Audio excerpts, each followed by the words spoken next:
Hey everyone, in this video, let's find out how you can uninstall Pinokio. In order to do so, here we are in Pinokio, we're in the settings, but if you look through the settings, you're not going to see any information on uninstalling.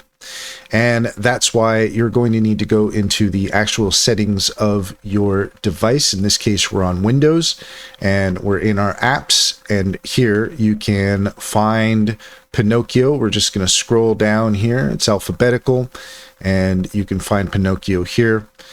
Click on our three dots if you're on Windows 11, and then you can uninstall it from there.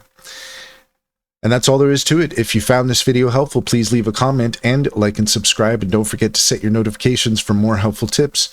Also, if you take a look in the description, you'll find a link to our link tree. There you'll find our socials and our top AI recommendations, including Sintra. Sintra is a fantastic business strategy tool that gets to know you and your business, offering tailored insights to help you succeed. Check out our YouTube playlist all about Sintra, and if you click on our referral link, you can get 60% off your first month subscription. Finally, if you're interested in an online bank, check out Simply Financial. Use our referral link to get $50 to open an account, and once you get started, if you refer your friends and family, you can get $125 per referral. It's a great deal. Can personally vouch for it. Check to see if it's available in your area.